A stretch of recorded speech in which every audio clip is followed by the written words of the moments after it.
2018 সালে লিওনেল স্কালোনিকে যখন আর্জেন্টিনার স্থায়ী কোচ করা হয়, দিয়েগো ম্যারাডোনার মন্তব্যটি ছিল সেই সময় সবচেয়ে নির্মম। তিনি বলেছিলেন, এই মানুষটা ট্রাফিকও নিয়ন্ত্রণ করতে পারে না। অবশ্য সেই সময় মন্তব্যটি খুব অস্বাভাবিকও ছিল না। আর্জেন্টিনার সামনে তখন মার্সেলো বিয়েলসা, মাউরিসিও পোচেত্তিনো কিংবা দিয়েগো সিমিওনের মতো প্রতিষ্ঠিত কোচদের নাম ঘুরছিল। অন্যদিকে লিওনেল স্কালোনি ছিলেন প্রায় অচেনা একটি মুখ। খেলোয়াড় হিসেবে তার কেরিয়ার কেটেছে ইতালি ও স্পেনের মধ্যম সারির ক্লাবে। জাতীয় দলের হয়ে খেলেছেন মাত্র 7টি ম্যাচ। রাশিয়া বিশ্বকাপের ব্যর্থতার পর আর্জেন্টিনা এমন একজন মানুষকে দায়িত্ব দিল যার সবচেয়ে বড় পরিচয় ছিল তিনি আলোচনার কেন্দ্র হতে চান না। আজ ফিরে তাকালে মনে হয় সম্ভবত সেটিই ছিল তার সবচেয়ে বড় যোগ্যতা। স্কালোনির প্রথম কাজ কোনো ফরমেশন ঠিক করা ছিল না।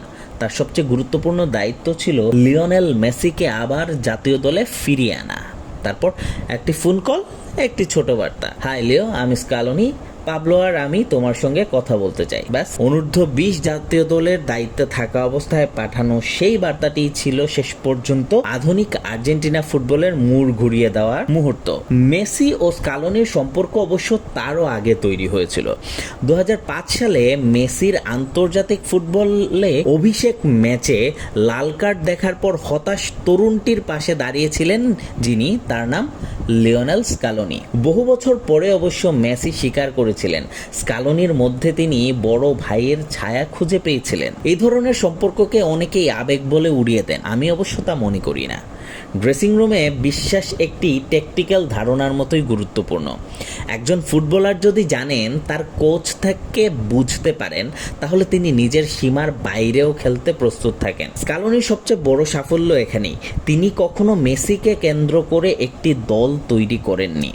তিনি এমন একটি দল গড়েছেন যেখানে সবাই জানে মেসি দলের সেরা খেলোয়াড়, কিন্তু ম্যাচ জেতার দায়িত্ব শুধু তার একার নয়। এই পার্থক্যটি ছোট মনে হলেও আন্তর্জাতিক ফুটবলে এটি বিশাল। 2022 কিংবা 2026 সালের আর্জেন্টিনা কাগজে কলমে সবচেয়ে প্রতিভাবান ছিল না। অনেক খেলোয়াড় ইউরোপের সবচেয়ে বড় ক্লাবেও খেলছিলেন না। কয়েকজন গুরুত্বপূর্ণ ফুটবলারের বয়স 30-এর ওপরে, আবার কেউ কেউ ক্লাব পর্যায়ে নিজেদের সেরা সময়ও পার করছিলেন না। কিন্তু আন্তর্জাতিক ফুটবলে প্রতিভা একাই যথেষ্ট নয়।